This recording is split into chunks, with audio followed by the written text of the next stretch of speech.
I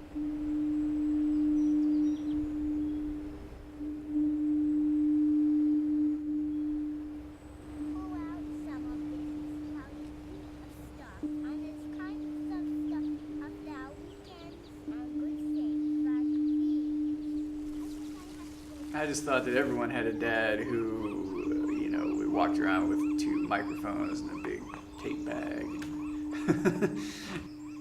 It was unsafe to be in my family because I recorded a lot of things.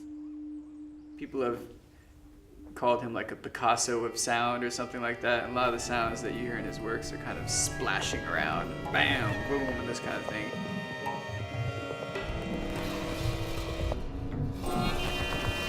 As a conventionally trained musician, I was asking my musician friends what I was doing, and some of them thought I was a little bit crazy, I think. Maybe they still do, I'm not sure. You have to come up with a thought, and that kind of drives you. It has legs of its own. And I think I've been driven by that one thought. Because you don't do something like this for having an audience. You do it because there's something in it that's giving you sustenance. And whatever that is strange, almost magical. It was a whole period of that early 60s where the arts were really exploding into new areas of challenging the whole environment as to what art is, what it should be, what it could be. There was much more openness to new forms and new ideas. And it was that cauldron that I kind of became a part of. For example, the Ann Halpern group I was improvising with. Ann's initial idea in experimenting with dance was that every element should be equal on the stage. You don't just light a set, the light itself becomes a part of the experience. In different ways, it should be able to be part of the improvising. The sound should be that way, the movement should be that way, the costuming, the makeup, all of it should have a potential to be unfurling. I began improvising on the trumpet in different ways. I moved around, and just as the images were taking on very non-objective ways of unfolding, so I started to get the idea that maybe sound and the playing of an instrument was not just merely melody, harmony, and rhythm, but maybe the idea of movement itself has something to do with sound. As we began to just play with the sound like this, it became apparent to me that there was a real language in moving sound. The sound, when you move it, takes on a certain coloration, a texture, and a feeling that was very unique. A new world began to unfurl to me as a musician, as now a composer, that it isn't just a case of moving, it's a case of opening a whole new doorway of thought in the composition itself, where the space itself becomes a part of the work, and you're shaping it just as a sculptor would, shaping a form, a three-dimensional form. Well, my years then, when I kind of branched off the trumpet into the world at large and record the world out there, I began to hear things that my consciousness wasn't aware of. That every street corner is a little world of its own. Most of us, we pass through it because we're in other consciousness in terms of our own lives. But one could stand, as I've done, on a corner, and if you do over a period of time, literally listening to it, you'll hear an orchestration of that corner in sound.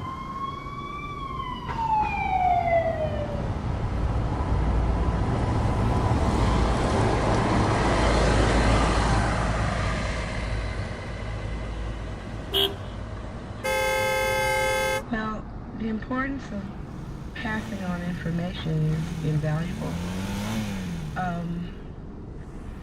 To learn how to respect what came before you is the key, I think. We live in such a visual culture. For people to kind of immerse themselves in just the sound world purely somehow elicits a very interesting subjective world. Any sound can become something And particularly, I think, with the nature of Audium, where the audience is sitting in total darkness, they have to get inside in their own inner life. I'm fond of using the metaphor of a door slamming. And normally one might think that it's an interesting noise, but so what? On the other hand, if it slams at the wrong time, one could see a marriage go out the door. There's an emotional quality to that sound at that moment. The first 5 minutes at Audium used to be critical. We'd always have to take someone out of here because it simply was more than they wanted. In recent times, as I've said, the newer generation, rarely people leave in the beginning. Generally speaking, the audiences stay. Not only do they stay, but they stay in total silence. When we get done with the program here, generally either Dave or myself will have to come in here and shake them out because they kind of almost are hypnotized by their own thoughts and feelings.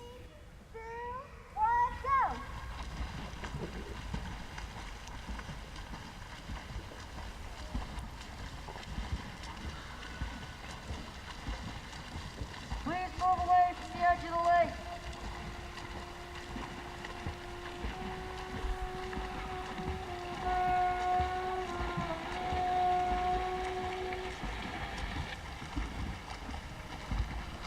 Dave, my son's beginning to do the board and to take over the board and to perform. So I've had a chance to sit in the audience as a member.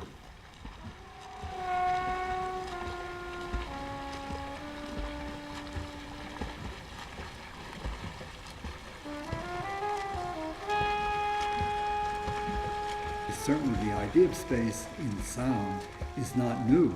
It's very ancient, it goes back to medieval times. But the idea of being able to control sound in space, that's now. And I think that's going to bring us a whole new element of melody, harmony, and rhythm, and space itself will be a part of that element that musicians are going to have to learn to contend with. I'm hoping to kind of expand things, bring in artists, because there's so many different ways you can go with a space such as this. You have 176 speakers, and it's not just the speakers, it's a whole sort of environment that you can shape and mold in many different ways. So it's almost like a blank canvas, you know? It has a kind of identity of its own, and it could move on into other eras. There's an infinite variety of possibilities, and I think it's going to be entirely where Dave wants to take it, or not. You know, it could just simply be a little bit of a footnote in history of music.